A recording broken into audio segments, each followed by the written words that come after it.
El buscador es lo buscado. Noumeno y fenómeno. Fue una de estas mañanas, tal vez de un lunes, en que los presentes éramos unos cuantos. Los adeptos asiduos. Maharaj se sentó con los ojos cerrados, inmóvil como una estatua. Después de un rato, repentinamente comenzó a hablar en forma apacible, de modo tan suave que sin darnos cuenta nos acercamos a él. Él seguía sentado con los ojos cerrados y continuó hablando, o mejor, pensando en voz alta.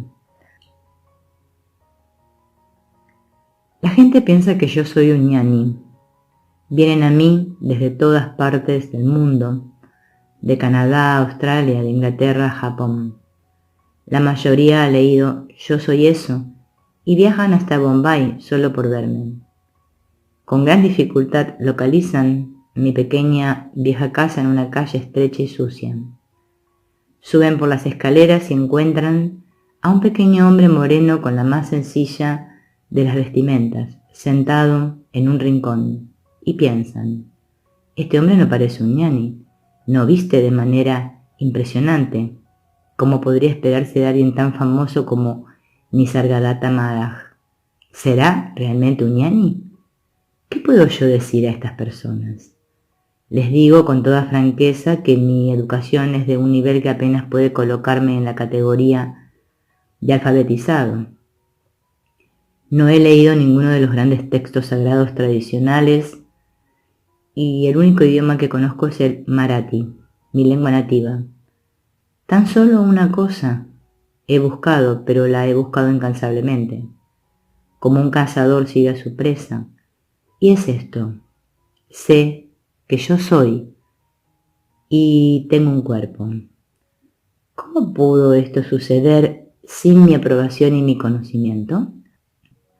¿Qué clase de conocimiento es este de yo soy? Esta ha sido mi búsqueda de toda la vida y me siento por completo satisfecho con las respuestas a las que he llegado. Este es mi único ñana.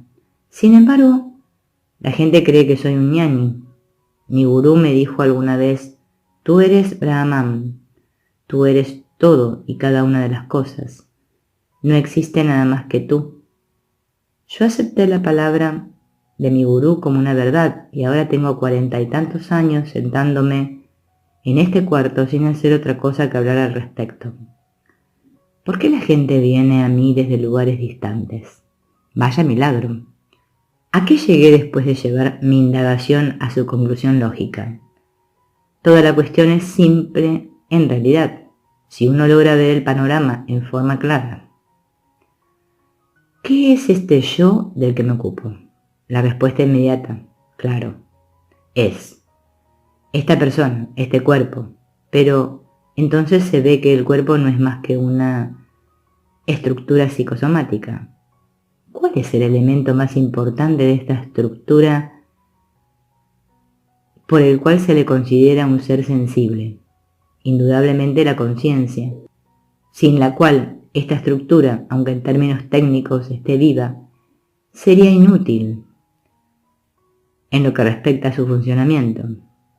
Esta conciencia, es obvio, necesita una estructura física en la cual manifestarse. Así pues, la conciencia depende del cuerpo. Pero, ¿de qué está constituido el cuerpo? ¿Cómo es que adquiere existencia? El cuerpo es tan solo algo que crece en la matriz de una mujer durante un periodo aproximado de 9 meses, el crecimiento de lo concebido mediante la unión de los fluidos sexuales femenino y masculino. Estos fluidos, en consecuencia, tanto la conciencia como el cuerpo, están constituidos y sustentados por el alimento. De hecho, el cuerpo en sí es alimento, dado que un cuerpo es siempre alimento de otro. Cuando la esencia del alimento, los fluidos sexuales vitales, empieza a crecer desde la concepción hasta convertirse en un diminuto cuerpo y nace este del vientre de la madre, a esto se le llama nacimiento. Y cuando esta esencia del alimento se deteriora, debido a la edad o a la enfermedad y la estructura psicosomática termina por destruirse, a esto se le llama muerte. Esto sucede una y otra vez. El universo objetivo proyecta y disuelve un sinnúmero de formas, un panorama en constante cambio. Pero, ¿dónde entro yo? No soy más que un testigo de todo este espectáculo. Todo lo que sucede durante este acontecer afecta, en todo caso, solo la estructura psicosomática, no el yo que soy. Este es, en lo fundamental, el alcance de mi conocimiento. Una vez que se tiene claro que todo lo que acontece en el mundo manifestado es independiente de mí, como el yo, todos los demás problemas se resuelven. Exactamente en qué momento llegué a tener conocimiento de mi existencia. ¿Qué era yo antes de tener este conocimiento de que yo soy? Este conocimiento, el saber que yo soy, ha estado conmigo desde que tengo memoria, quizá unos meses después de nacer este cuerpo. Por consiguiente, mi propia memoria debe de haber llegado con este conocimiento de que yo soy, con esta conciencia. ¿Qué sucedía antes de esto? La respuesta es, no lo sé. Así pues, todo lo que conozco tiene su comienzo en la conciencia, incluyendo el dolor y el placer, el día y la noche, la vigilia y el sueño. De hecho, toda la gama de dualidades y opuestos en la que una parte no puede existir sin la otra. ¿Cuál era, de nueva cuenta, la situación antes de que la conciencia surgiera? Estos opuestos interrelacionados inevitablemente deben haber existido, pero nulificados en unión como esta totalidad. Esta, pues, debe ser la respuesta. Esta unicidad es lo que yo soy. Pero tal unicidad, esta identidad, esta totalidad no puede tener conocimiento de sí misma, pues en ella no existe un sujeto separado de un objeto, lo cual es una condición necesaria para que se dé el proceso de ver, entender o conocer. En otras palabras, en el estado original de unicidad o totalidad no existe ningún medio o instrumento por el cual pueda tener lugar el conocimiento. No puede emplearse la mente para trascender la mente. El ojo no puede verse él mismo, el gusto no puede saborearse y el sonido no puede escucharse. Los fenómenos no pueden serlo sin el noumeno.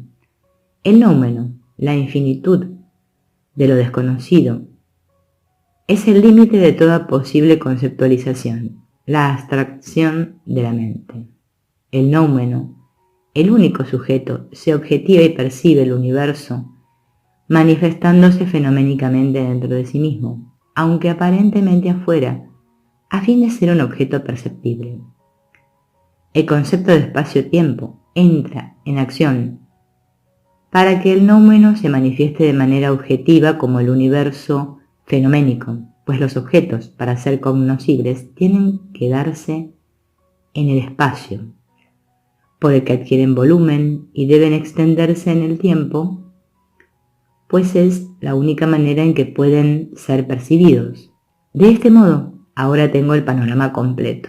El ser sensible no es más que una pequeñísima parte dentro del proceso de la aparente espejización del noumeno en el universo fenoménico. Es solo un objeto en la objetivación total y como tal. Nosotros no tenemos naturaleza propia. Con todo y esto, es importante, los fenómenos no son algo creado, ni siquiera imaginado, de manera separada, sino que son en realidad el noumeno conceptualizado u objetivizado. Para decirlo de otra forma, la diferencia es meramente teórica, en ausencia de conceptualización, son absolutamente inseparables y no hay dualidad real entre noumeno y fenómeno. Esta identidad, esta inseparabilidad, es la clave para la comprensión, o más bien la apercepción de nuestra verdadera naturaleza, pues si se perdiera de vista esta unidad básica entre el noumeno y los fenómenos, nos atascaríamos en la ciénaga de la objetivación y los conceptos. Una vez que se comprende que el noumeno es todo lo que somos y que los fenómenos son lo que parecemos ser, en tanto objetos separados, se comprenderá también que no puede haber entidad alguna en lo que somos, y en consecuencia la idea de una entidad que requiere liberarse se considerará un sinsentido, y la liberación, si la hay, se verá como la liberación del concepto mismo de esclavitud y liberación. Cuando reflexiono acerca de lo que era yo antes de nacer, me doy cuenta de que este concepto de yo soy no estaba ahí.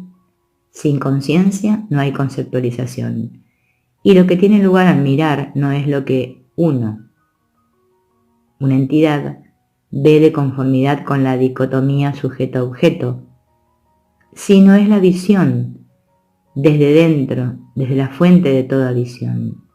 Así pues, por medio de este despertar, me doy cuenta de que la totalidad omnímoda del absoluto no puede tener siquiera una pizca de la imperfección relativa, y por lo tanto debo vivir relativamente todo el tiempo de vida que tengo asignado hasta que, al llegar a su fin, este conocimiento reactivo se fusione en el estado de no conocimiento, que es el estado natural del absoluto.